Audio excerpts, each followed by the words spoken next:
नमस्कार साथियों, आप सभी का स्टडी 91 के इस ऑनलाइन प्लेटफॉर्म पर मैं अमित आप सभी का हार्दिक स्वागत करता हूं। दोस्तों, आप सभी के सामने हम सभी आर्ट ऑफ टीचिंग पर बात कर रहे हैं, जो आप सभी की बिहार सुपर टेट की तैयारी करने वाले सभी बच्चों के लिए बेहद इंपॉर्टेंट होगा। सभी बच्चे एक बार सेशन को शेयर करते हुए क्लास को लाइक करेंगे। और आप सभी जानते हैं हम सभी चैप्टर वाइज चीज़ों को कवर करने की कोशिश कर रहे हैं। Chapter wise syllabus, chapter wise चीज़ों को कवर कर रहे हैं, जिसमें से बात करें शिक्षण है। अब शिक्षण के स्तर है, शिक्षण के उद्देश्य है, सूक्ष्म शिक्षण है, आकलन है, मूल्यांकन, इन सभी चैप्टरों के बारे में हम सभी पढ़ रहे हैं। अधिगम है, अवहेलना है, अधिगम को प्रभावित करने वाले कारक है। इस चैप्टर आप सभी के सिलेबस में दिया गया है दोस्त।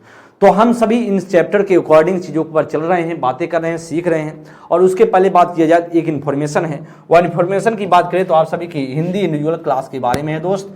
आप सभी के सामने कंप्लीट कोर्स होगा, उसे आप परचेज कर सकते हैं और 1 साल की वैधता के साथ आपको प्रोवाइड होगा। 130 प्लस घंटे की क्लास मिलेगी। और किसी भी इन्फॉर्मेशन के लिए आप सभी के सामने 2 नंबर दिया गया है, इस पर आप सभी संपर्क करें। चलिए हम देखते हैं, अब क्वेश्चन पर चर्चा करते हैं। क्वेश्चन आप सभी के सामने पहला स्क्रीन पर दिखाई देगा और बताने का प्रयास करेंगे इसमें से क्या राइट आंसर हो सकता है।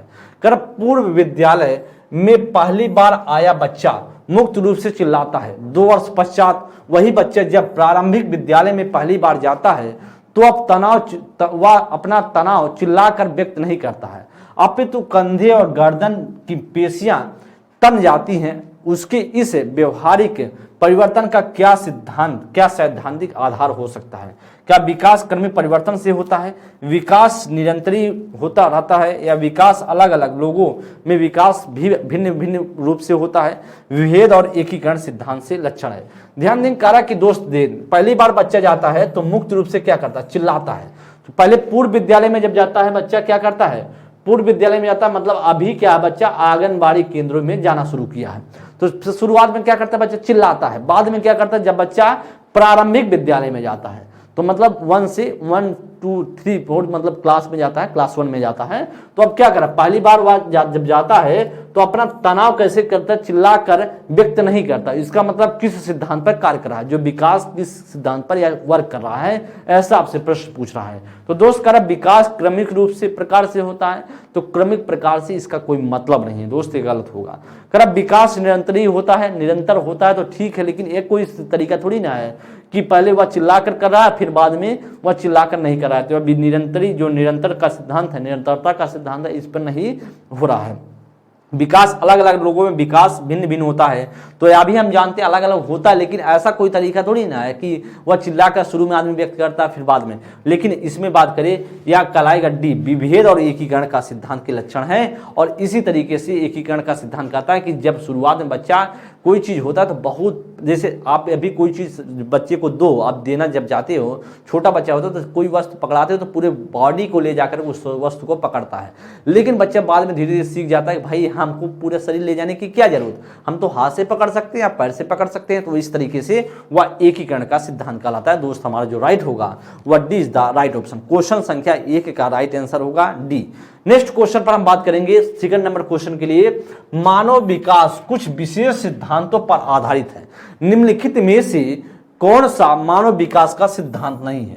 करेक्ट, कौन सा नहीं है? करा सामान्य से विशिष्ट का, प्रतिवर्ती या निरंतरता या अनुक्रमणिकता। आप बताएंगे इसमें से क्या राइट होगा। अच्छा क्वेश्चन है, आप गलती कर सकते हैं एकदम, मुझे पूरा विश्वास है। इसमें क्या कर सकते हैं? आप जानते हैं विकास प्रवृत्ति नहीं होता। प्रवृत्ति मतलब रिवर्सिबिलिटी नहीं होता है। एक बार विकास हो गया, एक बार किसी व्यक्ति में विकास हो गया तो विकास हो गया। अब ध्यान दें, अगर आप मान लीजिए अगर प्रतिवर्ती का सिद्धांत होता है तो शुरुआत में हम सब छोटे रहे होंगे, तो पहले जो पैर पर मतलब कि एक तरफ घुटने के बल चलते रहे होंगे, अब धीरे धीरे खड़े होकर चलने लगे। फिर अब क्या घुटने के बल चल रहे हैं? क्या नहीं चल रहे हैं। अगर प्रतिवर्ती का सिद्धांत होता तो फिर से हम उस तरह के चलते हैं, तो राइट ऑप्शन होगा बी। लेकिन सामान्य से विशिष्ट का सिद्धांत होता, आप जानते भी हैं। निरंतरता का सिद्धांत यह भी जानते हैं, अनुक्रमणिकता का सिद्धांत यह भी जानते हैं, लेकिन विकास प्रतिवर्ती का सिद्धांत हमने नहीं पढ़ा है और विकास का सिद्धांत होता भी नहीं है। तो राइट ऑप्शन होगा B is the right option. एकदम बहुत अच्छा क्वेश्चन है। नेक्स्ट क्वेश्चन पर चलेंगे।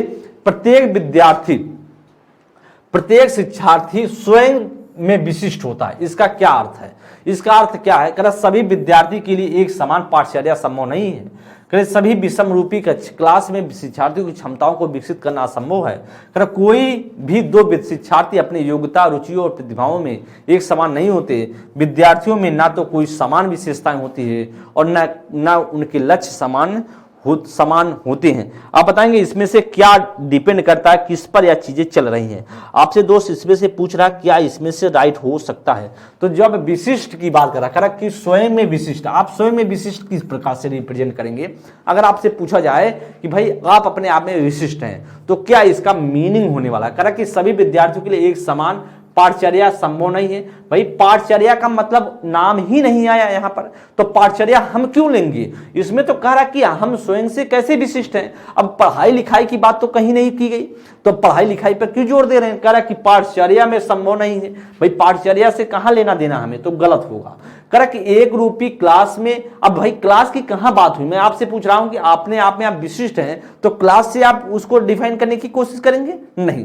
तो कह रहे कि क्लास में शिक्षार्थियों की बात करें तो कह रहा कि अक्षमता विकसित करना असंभव है। भाई गलत हो जाएगा। कह रहा कि सी में कह रहा कोई भी दो शिक्षार्थी, एकदम सही है, अपनी योग्यताओं, रुचियों और प्रतिभाओं में एक समान नहीं होते। कोई व्यक्ति अपने आप में एक समान नहीं है। इसीलिए विशिष्टता का मतलब है विद्यार्थी स्वयं में विशिष्ट क्यों कहते हैं। विशिष्ट हैं बच्चे अपने आप में क्योंकि उनकी रुचियां अलग हैं, उनके में इंटरेस्ट अलग हैं, प्रतिभाएं अलग हैं, उनमें बुद्धि अलग है, तो उनकी जो योग्यताएं अलग हैं, एक समान नहीं होते हैं। और राइट ऑप्शन क्या होगा हमारा, C is the right option. Next question में हम चलेंगे, डी में बात करें तो कह रहा कि लक्ष्य समान होते हैं, ऐसा कुछ गलत है।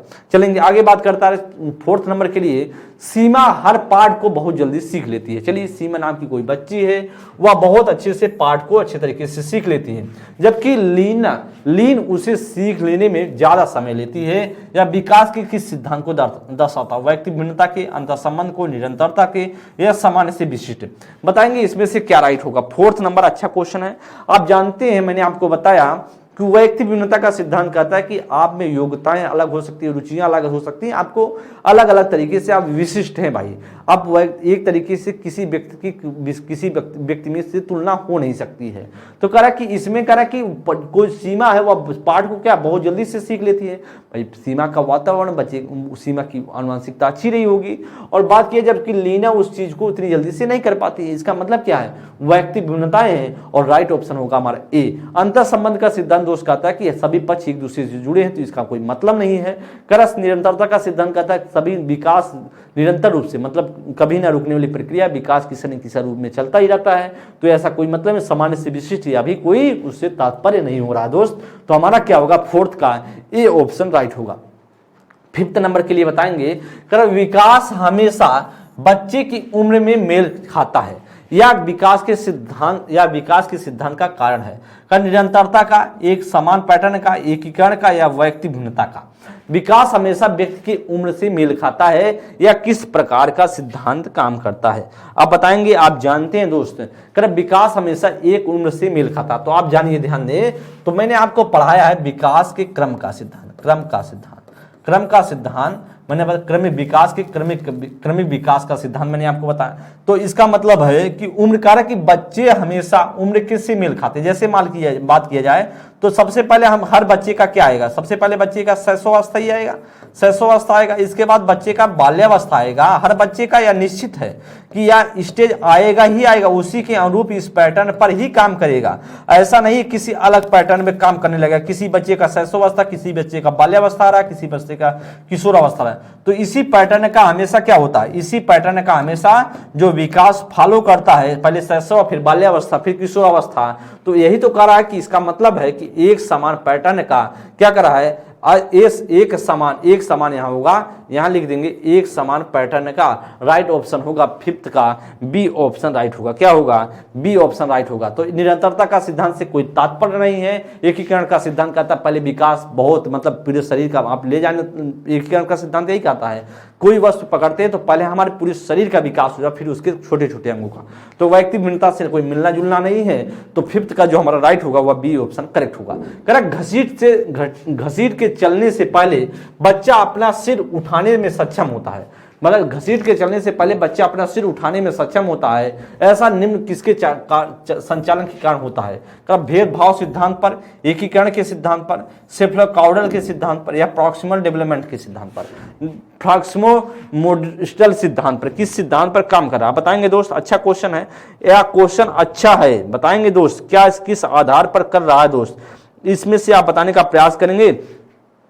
घसीट कर चलने से पहले बच्चा सिर को उठाने में सक्षम होता है, तो आप बताएंगे क्या होता है इसमें? सिर को घसीट से चलने से पहले हम सिर का करते हैं, तो इसका मतलब क्या है? वह क्या सेफलोकाउडल है, या प्रॉक्सिमोडेवलम है, या एकीकरण, या भेदभाव? किस पर होगा दोस्त बताएंगे? अच्छा क्वेश्चन है, 6 नंबर के लिए बताने का प्रयास करेंगे।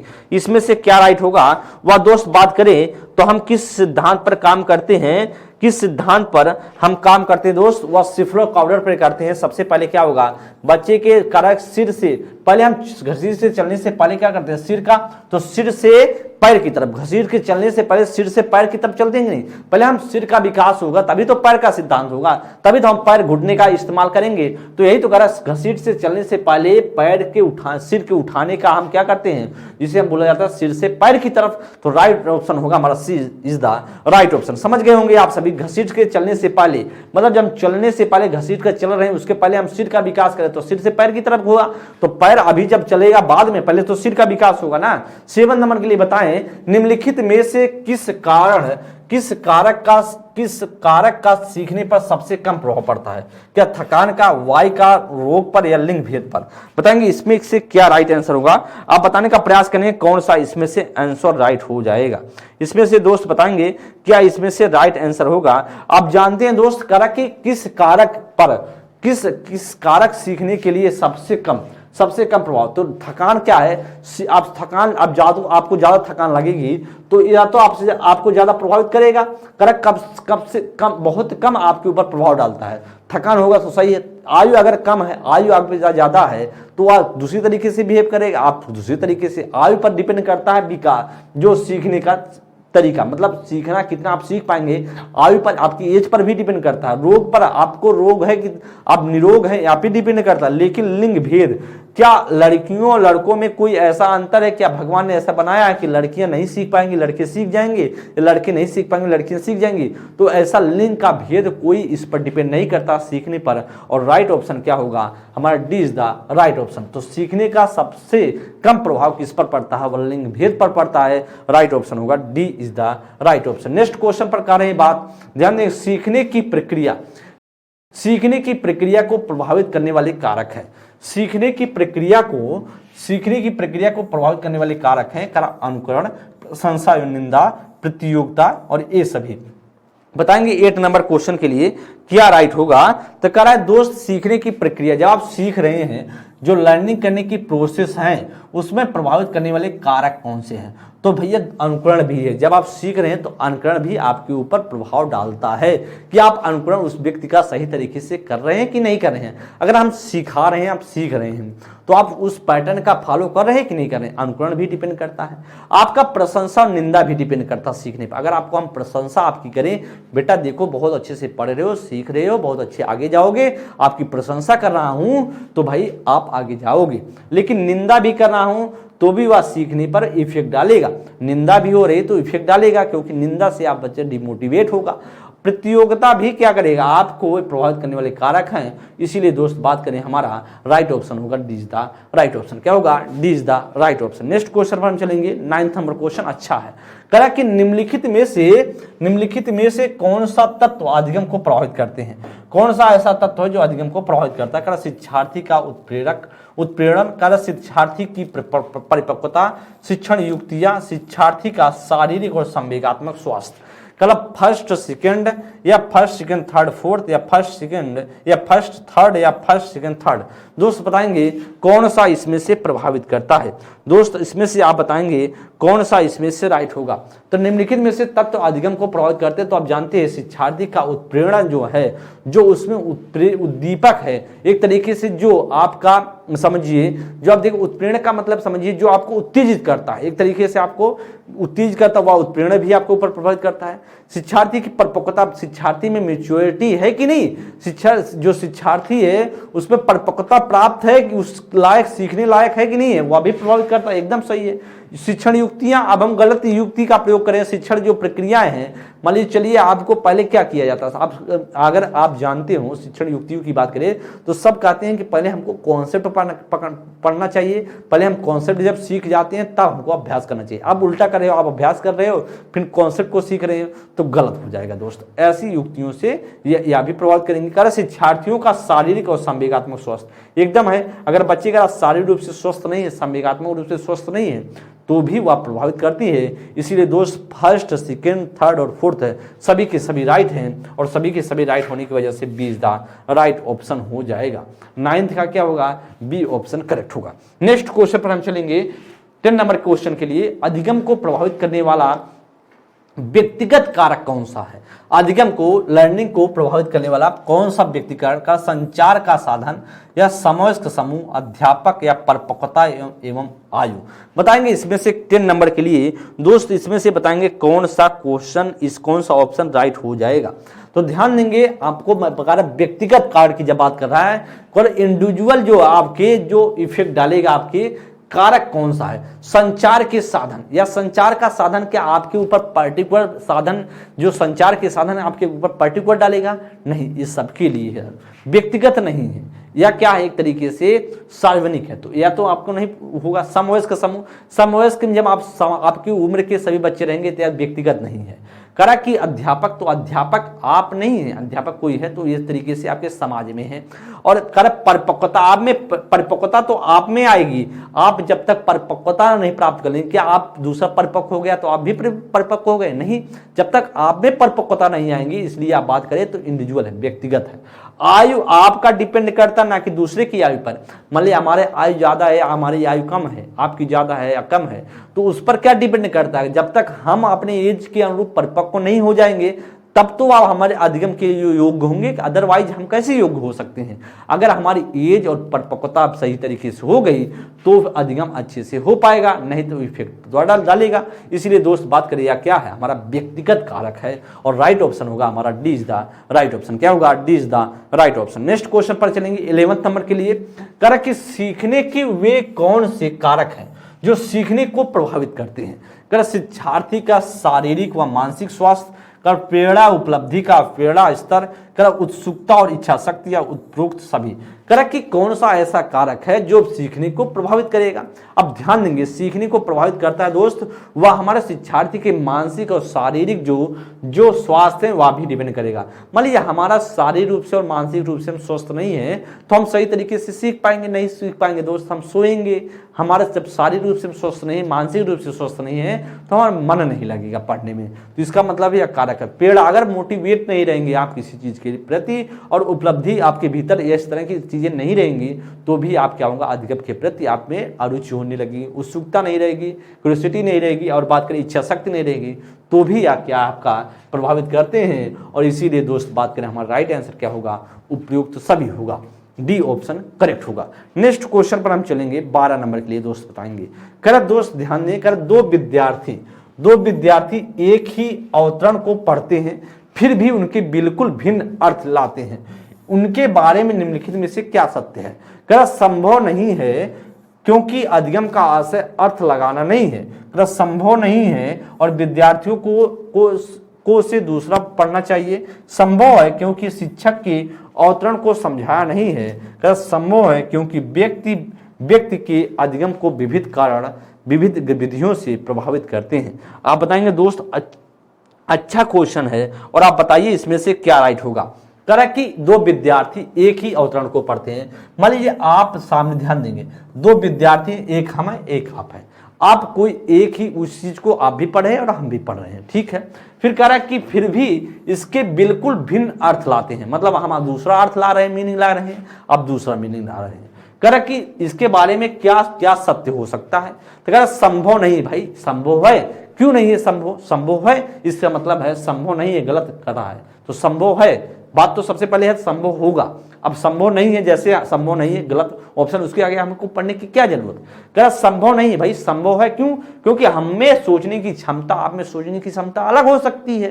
क्या हम जिस तरीके से सोच रहे हैं उस तरीके से आप भी सोच रहे हैं? नहीं दोस्त, ऐसा नहीं हो सकता। हम आप अलग सोच सकते हैं, हम आप अलग सोच सकते हैं, हम अलग सोच सकते हैं। तो यह संभव है, संभव नहीं है तो इसका मतलब गलत है। अब सी पे बात करा, संभव है क्योंकि शिक्षा के अवतरण को समझाया नहीं है। भाई अब शिक्षक के, अब कोई कॉन्सेप्ट दिया गया तो उस शिक्षक से क्या भी लेना देना, शिक्षक की बात कहां हो रही है, इसका मतलब गलत होगा। कर डी में करा संभव है, एकदम सही है। और क्योंकि व्यक्ति के अधिगम को विविध कारण विविध विधियों से प्रभावित करते हैं। आपके जो कारक है आपने दूसरे तरीके से समझा होगा, मैं दूसरी तरीके से समझाऊंगा, हमारी विधियां अलग होंगी, आपकी विधियां अलग होंगी, इसका मतलब है संभव है। और राइट ऑप्शन हमारा होगा D is the right option. क्या होगा? D is the right option. Next question पर हम चलेंगे 13 नंबर के लिए। दोस्त बताएं क्या राइट आंसर होगा।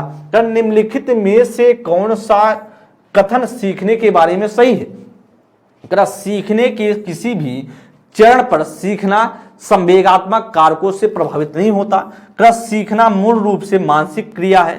बच्चों द्वारा की गई त्रुटियां या संकेत करती हैं कि किसी तरीके से सीखना नहीं हुआ है। सीखना उस वातावरण में प्रभावी होता है जो संवेगात्मक रूप से सकारात्मक हो और विद्यार्थियों को संतुष्ट करने वाला हो। दोस्त बताएंगे इसमें से क्या राइट होगा। अच्छा क्वेश्चन बताने के बारे में आप इस क्वेश्चन को बताने का प्रयास करेंगे। तो करा दोस्त निम्नलिखित में से कौन सा तरीका सीखने के बारे में सही है? इसका मतलब हमें ढूंढना है सही सेंटेंस। सीखने के किसी भी चरण पर सीखना संवेगात्मक कारकों से प्रभावित नहीं होता। दोस्त ध्यान देंगे, सीखना जब आप सीखते हैं क्या संवेगात्मक रूप से प्रभावित नहीं होता है क्या? ध्यान देंगे होता है दोस्त। क्यों? कैसे संवेगात्मक? आप कैसे उसमें कितनी जिज्ञासा दिखा रहे हैं, कितना आप में उसको सीखने की क्षमता है, कितना आप सीख सकते हैं कि आपको संवेगात्मक रूप से है उसमें। करा कि नहीं है, करा कि प्रभावित नहीं करता, इसका मतलब सेंटेंस गलत है। करा सीखना मूल रूप से मानसिक क्रिया, क्या सीखना हमें सिर्फ मानसिक क्रिया है और तरीके से हम नहीं सीख सकते क्या? तो सिर्फ कह रहा है मानसिक तरीका, इसका मतलब गलत होगा। कह बच्चों द्वारा की गई त्रुटियां या संकेत करती हैं किसी तरीके का सीखना वही सही नहीं हुआ है। कह रहा किसी तरीके का सीखना सही नहीं, सीखना नहीं हुआ है। तो त्रुटियां कह रहा है कि त्रुटियां है कि आप सही तरीके से नहीं, भाई त्रुटियां एक आपका पार्ट है सीखने में, इसका मतलब यह भी गलत है। कह सीखना उस वातावरण में प्रभावी होता है, एकदम सही है, जो संवेगात्मक रूप से सकारात्मक हो और शिक्षार्थियों को संतुष्ट करने वाला हो। सीखना तो वही होगा जिस जो आपके वातावरण को, आपके एनवायरमेंट को अच्छा माहौल दे और अच्छी तरीके से आप सीख पाए। कह रहा कि शिक्षार्थियों को संतुष्ट करें, भाई तभी तो होगा, जब आप संतुष्ट होंगे तभी तो आप सीख पा रहे हैं, अदरवाइज सीखने में दिक्कतें होंगी। राइट ऑप्शन होगा हमारा D is the right option. Next question हम चलेंगे 13 का जो राइट होगा वह 13 का डी ऑप्शन करेक्ट होगा। चलेंगे 14 नंबर के लिए। निम्नलिखित में से कौन सा एक व्यक्तिगत अंतर नहीं है, व्यक्तिगत अंतर नहीं है जो संभवतः अधिगम को प्रभावित करता है। मतलब ध्यान दें, वह व्यक्तिगत नहीं है, वह इस बात करें सामूहिक है। शारीरिक द्रव्यमान, बुद्धिमत्ता, अनुभव और पीड़ा। तो ध्यान देंगे करा कि एक व्यक्तिगत अंतर नहीं है दोस्त। बुद्धिमत्ता क्या है? बुद्धिमत्ता हमारे पास जितना है उतना आपके पास है क्या? वह आपका अपना अपना इंडिविजुअल है, आपका व्यक्तिगत है। तो आपसे पूछ रहा है कौन सा अंतर नहीं है, मतलब व्यक्तिगत नहीं, इसका मतलब है व्यक्तिगत से इतर होगा। तो बुद्धिमत्ता हमारा इंडिविजुअल है। अनुभव क्या है? अनुभव हमारे पास है तो आपके पास अनुभव होगा, या आपके पास अनुभव रहेगा तो मेरे पास वह अनुभव हो गया? नहीं, वह व्यक्तिगत है, इसका मतलब यह भी क्या है, आपका उत्तर नहीं होगा। अब फेड़ा मोटिवेट, आप मोटिवेट हैं, हम मोटिवेट कैसे हो जाएंगे? हम मोटिवेट हैं, आप मोटिवेट हो जाएंगे क्या? नहीं, वह भी क्या है, एक व्यक्तिगत है। और इसमें से क्या होगा, शरीर द्रव्यमान या क्या है, या शरीर द्रव्यमान की बात करें या तो व्यक्तिगत अंतर नहीं है, और इसीलिए हमारा जो राइट होगा वह ए ऑप्शन करेक्ट होगा। चलेंगे दोस्त बात करें 15 नंबर की बात करें। निम्न में से अधिगम में योगदान देने वाले मनोवैज्ञानिक कारकों में से कौन सा शामिल नहीं है? कौन सा शामिल नहीं है? करा अधिगम की इच्छा, प्रेरणा, रुचि, विषय वस्तु का स्वरूप।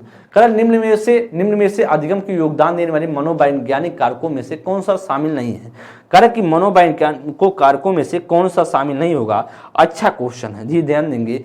अधिगम की इच्छा, मनोवैज्ञानिक कारक हैं। अधिगम की इच्छा, आपके पास अधिगम लर्निंग करने की इच्छा होगी नहीं तो क्या आप सीख जाएंगे? नहीं दोस्त। तो यार क्या है, एक मनोवैज्ञानिक कारक है। वे मोटिवेट नहीं है तो भी दिक्कत है, रुचि इंटरेस्ट नहीं है तो भी दिक्कत है, लेकिन विषय वस्तु का स्वरूप जो है एक क्या है, एक मनोवैज्ञानिक कारकों में शामिल नहीं है और या मनोवैज्ञानिक को शामिल नहीं किया जाता विषय वस्तु का स्वरूप। तो राइट ऑप्शन क्या होगा हमारा, D is the right option. देखिए कुछ इन्फॉर्मेशन है, इन्फॉर्मेशन देख लेते हैं दोस्त।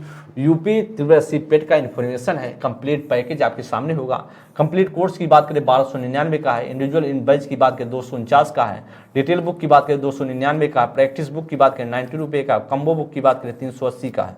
आप सभी के सामने दो बुक दिखाई दे रहे हैं, संपूर्ण अध्ययन सामग्री है, एक प्रैक्टिस बुक है। इसे ऑनलाइन ऑफलाइन दोनों तरीके से परचेज कर सकते हैं दोस्त। और आप सभी के सामने 2 नंबर दिए गए, यहाँ पर आप सभी संपर्क कर सकते हैं, कोई भी दिक्कतें हैं। उनके साथ साथ बात करें तो आधुनिक इतिहास की क्लासेस चल रही हैं, मॉडर्न इंडिविजुअल बैच की बात करें आप सभी जुड़ सकते हैं दोस्त। और बात करें किसी भी इंफॉर्मेशन के लिए 2 नंबर भी दिए गए हैं, यहाँ पर संपर्क करें। चलेंगे नेक्स्ट क्वेश्चन पर। कारक की 16 नंबर के लिए बताएं, करण निम्नलिखित में से कौन सा एक व्यक्तिगत अंतर नहीं है जो अधिगम को प्रभावित करता है। तो कारक व्यक्तिगत अंतर नहीं है, मतलब आपका व्यक्तिगत ना होगा, उसके इतर होगा। लिंग, ऊंचाई या सामाजिक आर्थिक स्थिति या जाति। अब बताएंगे इसमें से कौन सा व्यक्तिगत नहीं है, कौन सा इसमें से व्यक्तिगत नहीं है दोस्त। आप बताएंगे इसमें से क्या राइट होगा, आप बताएंगे इसमें से कौन सा व्यक्तिगत नहीं है। तो कारक निम्नलिखित में से कौन सा व्यक्तिगत अंतर नहीं है जो अधिगम को प्रभावित करता है। भाई लिंग आपका व्यक्तिगत कारक तो है। अब मान लीजिए आप में जेंडर में अलग हो सकते हैं, एक व्यक्तिगत कारक तो होगा।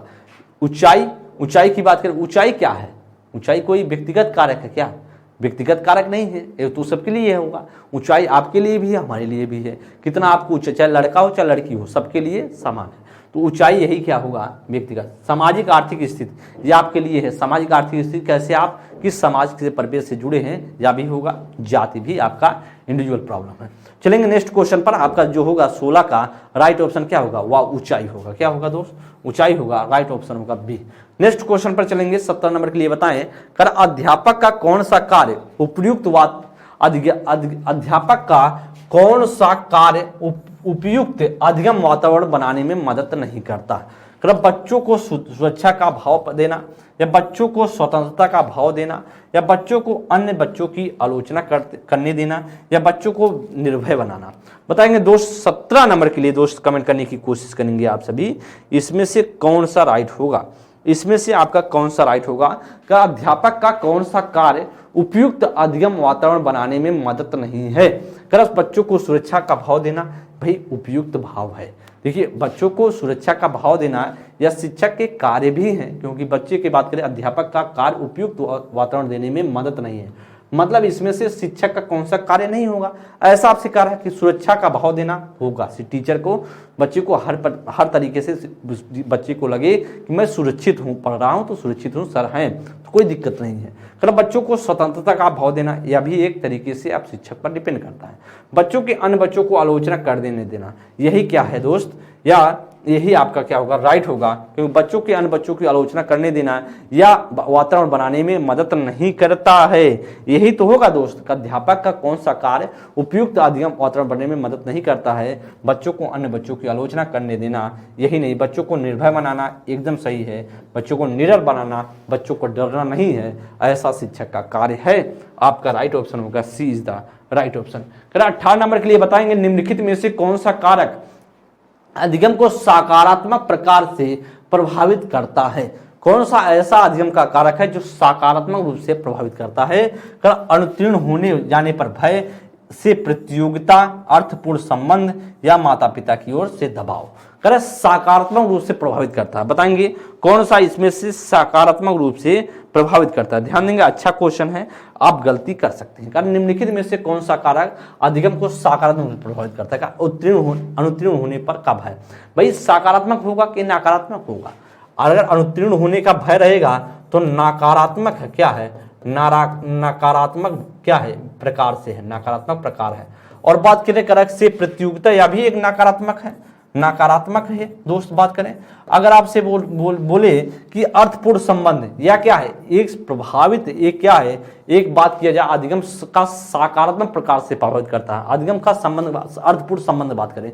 अब जो कोई मीनिंगफुल तरीके से अच्छे से कॉन्सेप्ट क्लियर कर रहे हैं तो आपके ऊपर सकारात्मक, देखिए कोई कॉन्सेप्ट आपके पास, कोई चीज हम आपको सिखाने का प्रयास कर रहे हैं, तो दोस्त आपको हम कॉन्सेप्ट कोई सिखा रहे हैं, तो अगर अच्छी तरीके से आपको हम समझा ले गए तो वह क्या कहलाएगा आपके ऊपर, वह सकारात्मक रूप से प्रभाव डालेगा कि नकारात्मक रूप से? सकारात्मक रूप से। क्यों? क्योंकि आपने आप उस कॉन्सेप्ट को समझ लिया है। तो दोस्त यही तो बात कर रहा है, कौन सा कारक अधिगम को, जो लर्निंग है उसको सकारात्मक प्रकार से प्रभावित करता है? तो अर्थपूर्ण अधिगम होगा, अर्थपूर्ण संबंध या अर्थपूर्ण जो मीनिंगफुल जो रिलेटिव रिलेशन है, संबंध है, वही तो होगा दोस्त आपका अर्थपूर्ण संबंध है। इसमें डिपेंड करेगा। माता पिता की ओर से दबाव, अगर माता पिता की ओर से आपको दबाव पड़ेगा तो आप नकारात्मक की तरफ ले जाएगा कि आपको सकारात्मक की तरफ ले जाएगा? वो आपको नकारात्मकता की तरफ, आप प्रेशर में रहेंगे या दबाव में रहेंगे, वो आपको कभी पॉजिटिविटी नहीं दिखाएगा, मतलब सकारात्मकता आपके भीतर नहीं रहेगी, वह निगेटिविटी आएगी आपके भीतर। इसका मतलब डी भी गलत है, बी और ए। प्रतियोगिता आप कर रहे हैं, कंपटीशन, अगर आपके भीतर, हमारे भीतर कंपटीशन का भाव हमेशा से रहेगा कि आप सकारात्मक रूप से सोच पाएंगे दोस्त? नहीं, हमेशा गला काट प्रतियोगिता सोचेंगे, हम आगे निकल जाए, आप आगे निकल जाए, हम आगे पीछे, तो एक तरीके से नकारात्मकता भरी चीजें हो रही हैं। इसलिए 18 का दोस्त बात करें, हमारा सी ऑप्शन क्या हो जाएगा? वह सी ऑप्शन करेक्ट होगा। नेक्स्ट क्वेश्चन देखते हैं 19 नंबर के लिए। कारण निम्नलिखित में से कौन सा अधिगम को अधिकतम करने के लिए सर्वाधिक उचित है? शिक्षार्थियों में वैयक्तिक भिन्नता को सहज बनाने के लिए समान शिक्षार्थी के जोड़ बनाए जा सकते हैं। अधिकतम परिणाम लाने के लिए शिक्षक केवल उन अधिकतम शैलियों पर ध्यान केंद्रित करता है। समान सांस्कृतिक पृष्ठभूमि वाले शिक्षार्थियों को एक कक्षा में रखना चाहिए ताकि मत वैभिन्न से बचा जा सके। शिक्षिका को अपनी संज्ञानात्मक शैली के साथ साथ अपने शिक्षार्थी संज्ञानात्मक शैली का पहचान करनी चाहिए। 19 नंबर के लिए दोस्त बताएंगे। अच्छा क्वेश्चन है, आज बता सकते हैं इसमें से क्या राइट होगा। अच्छा क्वेश्चन है, बताने का प्रयास करेंगे दोस्त, इसमें से क्या राइट होगा। तो कारण निम्नलिखित में से कौन सा अधिगम को अधिकतम करने के लिए सर्वाधिक, मतलब अधिगम को अधिकतम मतलब अधिक से अधिक आप लर्निंग कर पाए, उसको मदद कर रहा है। कारण कि शिक्षार्थी की वैयक्तिक भिन्नता को सहज बनाने के लिए समान शिक्षार्थियों के जोड़ बनाए जा सकते हैं। भाई समान तरीके से कैसे जोड़ है? वैयक्तिक भिन्नता को समान तरीके से जोड़ बनाए जा सकते हैं क्या? अगर वैयक्तिक सहज करने के लिए समान प्रकार के शिक्षार्थी, कैसे समान प्रकार? जब आपको पता है दोस्त कोई समान नहीं है तो कैसे जोड़ा बनाएंगे? गलत हो जाएगा। करा कि दोस्त करा अधिकतम परिणाम लाने के लिए शिक्षक केवल एक अधिकतम शैली का ही ध्यान केंद्रित करता है। भाई अधिकतम परिणाम लाने के लिए तो वैसे गलत होगा। और फिर कह रहा कि एक केवल शिक्षक अधिकतम शैली का प्रयोग करे, केवल एक अधिकतम शैली नहीं, कई शैलियों का प्रयोग करना पड़ेगा। समान सांस्कृतिक पृष्ठभूमि वाले शिक्षार्थियों को एक क्लास में अपनी कक्षा में रखना चाहिए ताकि वैविध्य से बचा सकते। अरे ऐसा भी नहीं होगा। शिक्षिका को अपनी संज्ञानात्मक शैली के साथ साथ अपने शिक्षार्थियों की संज्ञानात्मक शैली की पहचान करनी पड़ेगी। एकदम सही है। अधिक से अधिक अधिगम को अधिकतम जो शैली को सर्वाधिक उचित अगर बनाया जा सके तो शिक्षक को अपनी जो शैली है, शिक्षक को जो शिक्षिका की जो संज्ञानात्मक शैली के साथ साथ जितना टीचर के पास वह चिंतन करने की, समझने सोचने की क्षमता, उसके साथ साथ बात करें तो शिक्षार्थी के संज्ञान शैली की पहचान करनी होगी। और उसी के अनुरूप क्या होगा, जैसे हम आपके पास, मेरे पास जो जानकारी है, आपके ज्ञान को देखते हुए उसी प्रकार से हम शिक्षण शैली का प्रयोग करते हुए ज्ञान देंगे, तभी तो आपके लिए पॉजिटिव होगा। अदरवाइज हम कुछ लेवल, आपका हमारा लेवल अलग है, आपका लेवल अलग है, पता चला कुछ मतलब ही नहीं निकल रहा। हम कुछ बता रहे हैं, आप कुछ समझ रहे हो। तो इसका मतलब दोस्त बात करें, जब शिक्षिका के साथ साथ जो शिक्षक या शिक्षिका है उसके साथ साथ बात करें संज्ञान शैली के साथ साथ बच्चे के संज्ञान शैली का पता होगा तो अधिकतम क्या होगा, लर्निंग हो पाएगा। तो वही तो आपसे कह रहा, अधिगम को अधिकतम करने के लिए सर्वाधिक उचित कौन सा होगा? तो सर्वाधिक उचित हमारा डी होगा। चलेंगे नेक्स्ट क्वेश्चन पर। 20 नंबर के लिए बताएं, कह सीखने के बारे में निम्नलिखित कथनों में से कौन सा एक सत्य है? कह सीखना शिक्षार्थी के पूर्व ज्ञान पर आधारित नहीं है। कह सीखना एक निष्क्रिय ग्रहणशील प्रक्रिया है। कह सीखना कौशलों के संचय के समान है। कह सीखने को सामाजिक क्रियाएं सुविधा देती हैं। बताएंगे कौन सा इसमें से राइट ऑप्शन हो। अच्छा क्वेश्चन है दोस्त। कह कि आप जानते हैं सीखने की बात करें तो कह कि इसमें से कौन सा एक कथन सत्य है? इसका मतलब कोई ऐसा कथन होगा जो एक ही राइट होगा, अदरवाइज सब गलत होंगे। तो हमको जो अच्छा है, जो सत्य है, वही ढूंढना है। तो सीखना शिक्षार्थी के पूर्व ज्ञान पर आधारित नहीं होता क्या? भाई हम कोई चीज आपको सिखा रहे हैं, बिना पूर्व ज्ञान से कैसे सिखा पाएंगे? नहीं सिखा पाएंगे। हम कुछ चीजें जब तक आपके पुराने ज्ञान से हम जोड़ेंगे नहीं, अदरवाइज हम सिखा नहीं सकते हैं कोई भी टीचर। क्योंकि अगर हम सिखाएंगे भी उसके पूर्व ज्ञान से ना जोड़ करके, तो एक कान से आप सुनेंगे, अगले कान से निकल जाएगा। क्यों? क्योंकि आपके दिमाग में वो रहेगा ही नहीं। क्योंकि आपके पूर्व ज्ञान से जब भी सिखाएं बच्चे को पूर्व ज्ञान से आ रहे, तो इसका मतलब है गलत होगा। और गलत है तो हमको जुड़ना है, क्या पॉजिटिव सेंटेंस खोजना है। तो सीखना एक निष्क्रिय ग्रहणशील प्रक्रिया है भाई, सीखना एक सक्रिय ग्रहणशील प्रक्रिया है। यही निष्क्रिय होने की वजह से यह भी सेंटेंस गलत हो गया। सीखना कौशलों के संचय के समान है। सीखना जो होता है कौशलों के संचय के समान होता है। जब हम सीखते उसी हैं, जैसे कौशल को एक संचय करते हैं, उसी तरीके से हम सीखते हैं, गलत होगा। सीखना सामाजिक क्रियाएं सुविधा देती हैं। तो मैंने बताया सीखना क्या है, एक सामाजिक सुविधाएं हैं, एक सामाजिक प्रक्रिया है। और यही मैंने आपको कई दिनों से बताया कि ये क्या, सीखना एक सामाजिक प्रक्रिया है, और सामाजिक प्रक्रिया है, इसीलिए बात करें सुविधा देती हैं। और राइट ऑप्शन हमारा क्या होगा? D is the right option. Sentence को समझ गए होंगे दोस्त। नेक्स्ट क्वेश्चन पर हम चलेंगे। 20 का जो राइट होगा वह डी ऑप्शन करेक्ट होगा। करा 21 नंबर के लिए निम्न आर्थिक स्तर का प्रभाव निम्न में से किस पर ध्यान नहीं पड़ता है? आत्मविश्वास पर, सीखने की दक्षता पर, या उच्च संस्थान में प्रवेश पर, या जीवन यापन पर? 21 नंबर के लिए दोस्त बताएं इसमें से क्या राइट आंसर हो सकता है।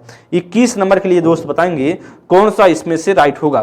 कि निम्न आर्थिक स्तर का प्रभाव किस पर नहीं पड़ता है? जो निम्न आर्थिक स्तर, मतलब अगर आप निम्न, आपके पास धन दौलत कम है तो किसका प्रभाव नहीं पड़ेगा?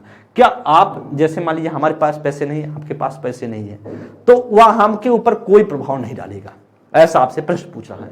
तो आत्मसम्मान पर, भाई हमारे पास पैसे कम रहेंगे या हमारे पास पैसे ज्यादा रहेंगे तो कुछ ना कुछ आत्मसम्मान तो बढ़ेगा, भाई सेल्फ रिस्पेक्ट तो बढ़ेगा। इसका मतलब है आपसे कौन सा नहीं है, निगेटिव ढूंढ रहा है। तो निगेटिव का मतलब है कौन सा सीखने पर, तो हमको देखना है कौन सा इसमें से निगेटिव है। तो सीखने की दक्षता क्या होगी? वह सीखने की दक्षता पर किस पर प्रभाव नहीं पड़ता है, मतलब आर्थिक का प्रभाव किस पर नहीं पड़ता है? भाई दोस्त आपके आर्थिक ऊपर किसका प्रभाव नहीं पड़ेगा? सीखने की दक्षता पर। क्या आपके पास पैसे कम रहेगा तो आप सीखने में कम सीख पाएंगे क्या? नहीं, ऐसा कुछ नहीं है। आपके पास पैसे ज्यादा है तो आप ज्यादा सीख जाएंगे, ऐसा भी नहीं है दोस्त। अगर आपको सुविधा दी गई तो आपके पास क्षमता, ग्रहण क्षमता, आपके पास वह कैपेसिटी है, आप सोचने समझने की क्षमताएं हैं, तो दोस्त आप आगे निकल जाओगे। सीखने की दक्षता वह आपके पैसे पर, आर्थिक पर डिपेंड नहीं करता है। बहुत से बच्चे हैं, बहुत से लोग हैं जो जिनके पास बहुत सारा पैसा है, लेकिन उनका लड़का पढ़ नहीं पा रहा, वो परेशान है कि भैया कैसे कितना बच्चा हमारा पढ़ ले जाए, लेकिन वो परेशान है भाई। और बहुत से लोग हैं जिसके पास पैसे नहीं है, वो आप तो सोच रहा है कि पढ़ लें किसी तरह हो जाए। तो सीखने की दक्षता की बात करें, वह इस पर आर्थिक जो प्रभाव नहीं डालता है, इसीलिए दोस्त हमारा क्या होगा? वह भी होगा। उच्च संस्थान में प्रवेश, उस संस्थान में प्रवेश बाबू ध्यान देंगे या आपके ऊपर आर्थिक रूप से डिपेंड करता है। ध्यान दें, जब आपके पास पैसे नहीं, उच्च संस्थान में आप जा पाओगे नहीं। जीवन यापन अच्छे तरीके से जी पाओगे, जीवन यापन कर पाओगे। मतलब भाई सुबह का खाना आप खा लिए, शाम का खाना नहीं है, या शाम का खाना खा लिए, सुबह का जब पैसे नहीं होगा तो दिक्कतें होंगी। तो जीवन यापन की बात करें अच्छी तरीके से सुचारू रूप से नहीं चल पाएगा जब आपके पास पैसे नहीं होगा। तो दोस्त हमारे जो 21 का होगा 20 द राइट ऑप्शन होगा। 22 नंबर के लिए दोस्त बताएं, निम्नलिखित में से कौन सा शिक्षक से संबंधित अधिगम को प्रभावित करने वाला कारक है? बैठने की उचित व्यवस्था, शिक्षण अधिगम संसाधनों की उपलब्धता, विषय वस्तु या अधिगम अनुभव की प्रकृति, या विषय वस्तु में प्रवृत्ता।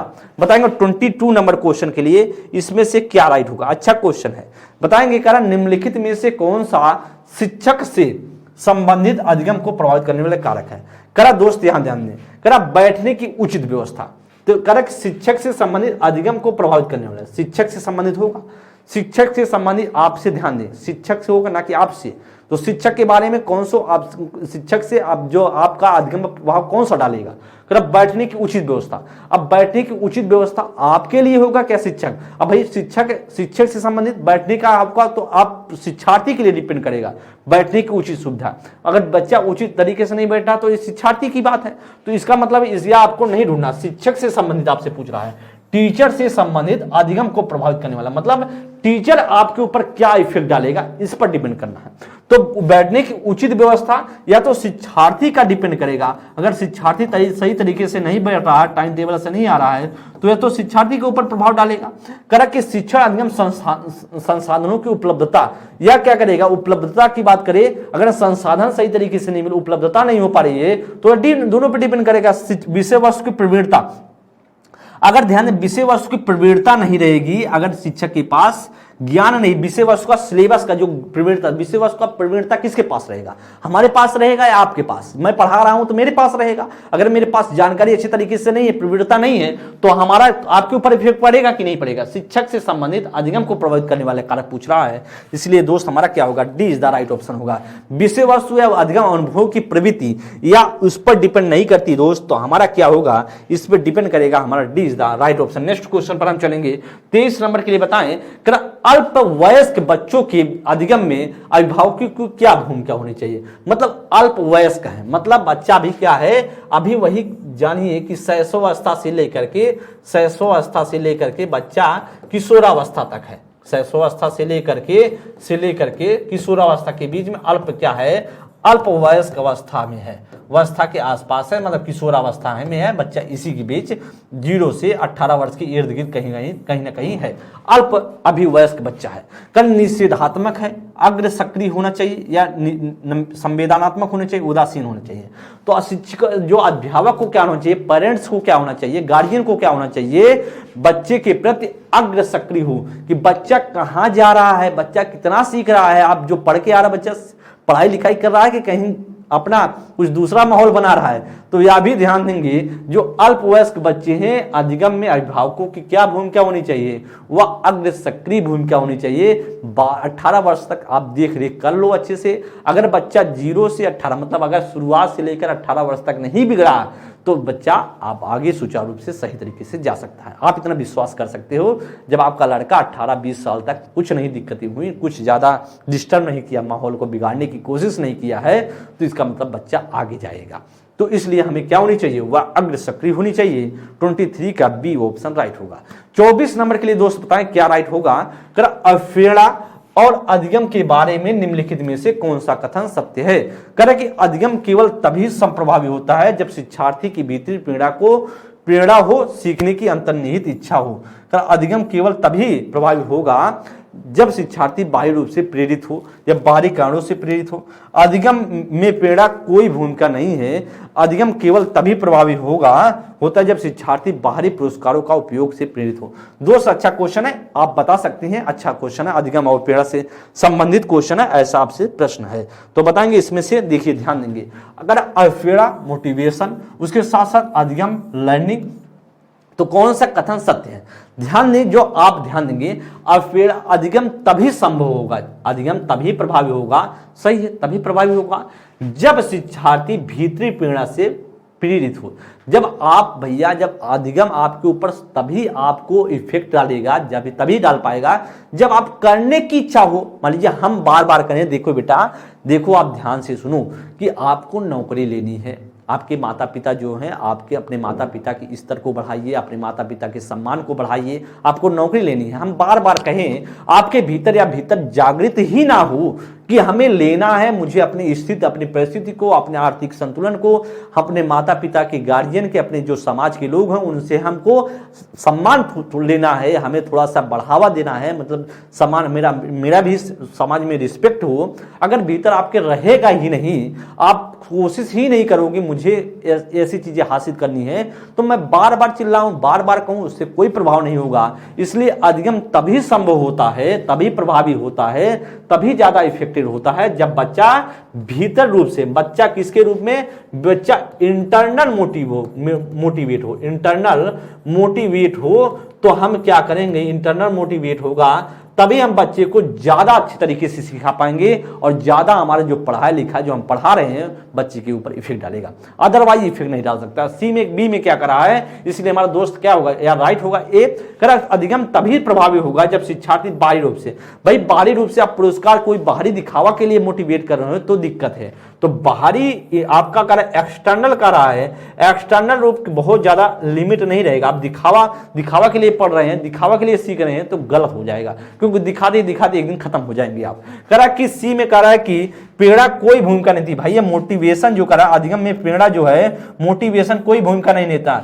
ध्यान देंगे आप, प्रेरणा का ध्यान दें। आप प्रेरणा के जब आपसे पूछा जाए कि अधिगम के लिए सबसे ज्यादा महत्व क्या है, मूड क्या है, पेपर में 2021 के पेपर में आया था, यूपी टेट के पेपर में, वहां पूछा गया था दोस्त। क्या पूछा गया था?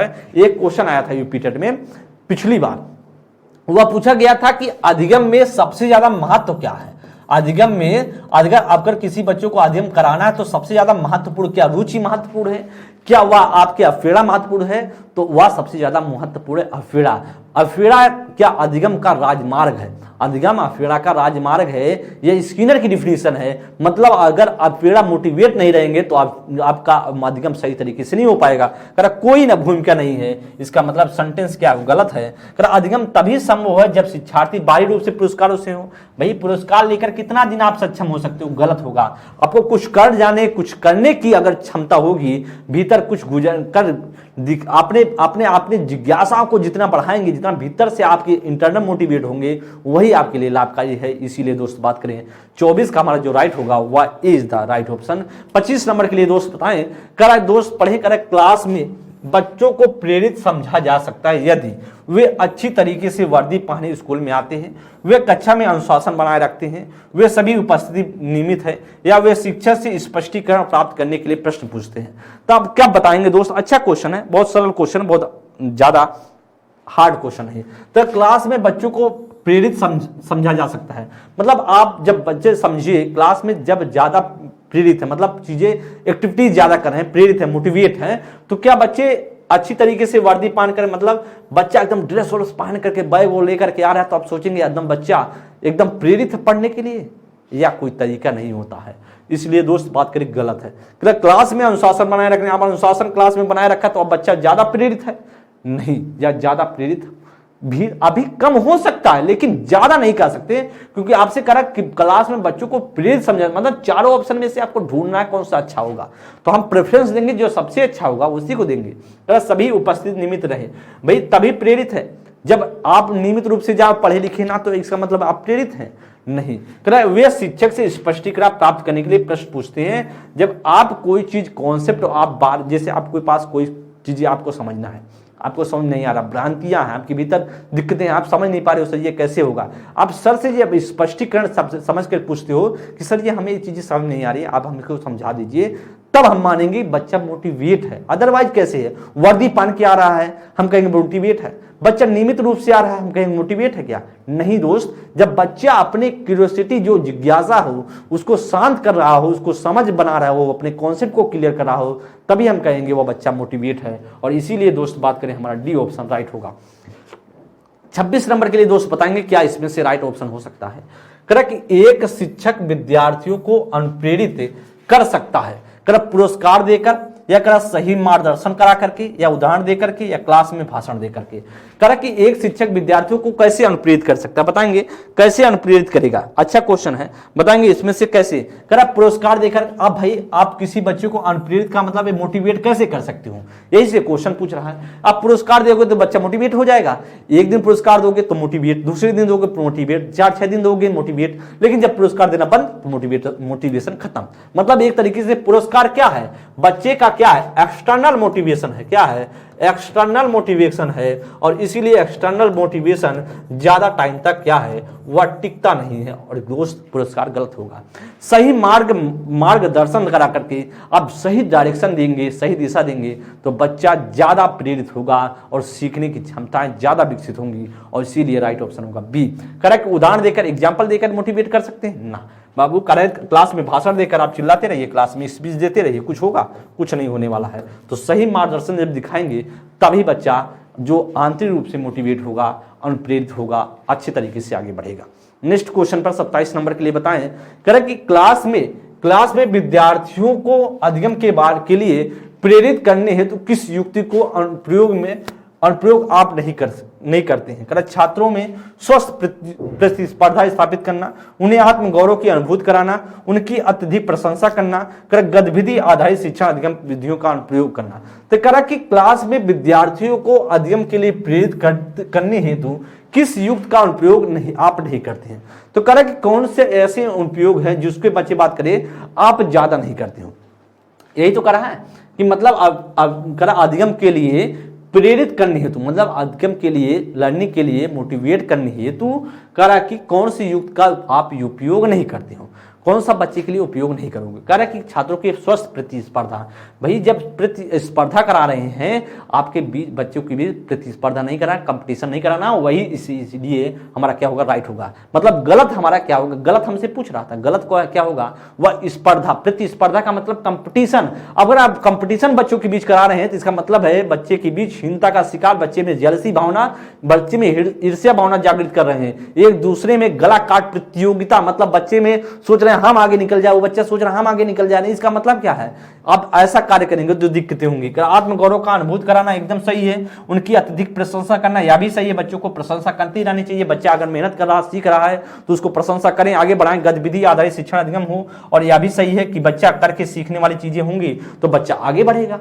सही है कि बच्चा क्या होगा, वह प्रेरित होगा कि नहीं होगा, जब बच्चा करके सीखेगा, लर्निंग बाय डूइंग के आधार पर सीखेगा तो अच्छा आगे बढ़ेगा। तो 27 का जो राइट ऑप्शन होगा वह दोस्त बात करें वह हमारा क्या होगा, करा कि वह होगा दोस्त हमारा ए ऑप्शन करेक्ट होगा। अगले नेक्स्ट क्वेश्चन पर चलेंगे। करा कि अधिगम के प्रक्रम में अवहेलना क्या है। अधिगम के प्रक्रम में अवहेलना क्या है। करा सीखने वालों की स्मृति को तेज बनाता है।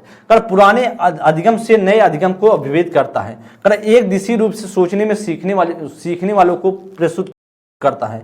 कर नए सीखने वालों को अधिगम के लिए रुचि का सृजन करता है। अधिगम के प्रक्रम में अवहेलना क्या करता है। अच्छा क्वेश्चन है, बताएंगे इसमें से क्या राइट होगा, या तो क्वेश्चन अच्छा है, ध्यान दें। अवहेलना के प्रक्रम में अवहेलना क्या है। तो मैंने आपको बताया अधिगम के प्रक्रिया में प्रक्रम में वह अवहेलना क्या है, एक मोटिवेशन का काम करेगा। तो सीखने वालों की स्मृति को तेज करता है, बढ़ाता है ना, स्मृति को बढ़ाता है। कह कि जो अवहेलना है कि स्मृति को बढ़ा देगा, याद करने की क्षमता बढ़ा देगा, तो नहीं दोस्त। कह पुराने अधिगम से नए अधिगम को विभेदित करता है। क्या जो नए अधिगम है और जो पुराने अधिगम है उसको अंतर कर देगा, अवहेलना नहीं, जोड़ता है। करा कि एक दिशी रूप से सोचने के लिए सीखने वालों के लिए प्रस्तुत करता है। सब अवहेलना सिर्फ एक दिशा में सोचने के लिए मोटिवेट करता है दोस्त, आपको कई तरीके से सोचने के लिए मजबूत करता है। अगर मोटिवेट हैं तो कई तरीके से आप मोटिवेट होंगे तो आप में जिज्ञासा ज्यादा होंगी, और जिज्ञासा होंगी तो आप ज्यादा अपने अलग अलग तरीके से सोचने का इस्तेमाल करोगे। तो दोस्त यह क्या होगा, यह भी गलत है। करा कि नए सीखने वालों में अधिगम के लिए रुचि का सृजन करती है। अवहेलना क्या करती है, रुचि का सृजन करती है। और जब रुचि का सृजन हो गई इसका मतलब है कि अपना मोटिवेशन अपना काम कर ले गया। जब बच्चे अप्रेरित हो गए, अप्रेरित होकर रुचि उत्पन्न करा दिया अवहेलना, तो इसका मतलब अपना काम अवहेलना कर चुका है। तो दोस्त हमारा क्या होगा, डी ऑप्शन राइट होगा। 29 नंबर के लिए बात करें, कर बालकों के सीखने में अवहेलना किस प्रकार रूप से उपयोगी माना जाता है।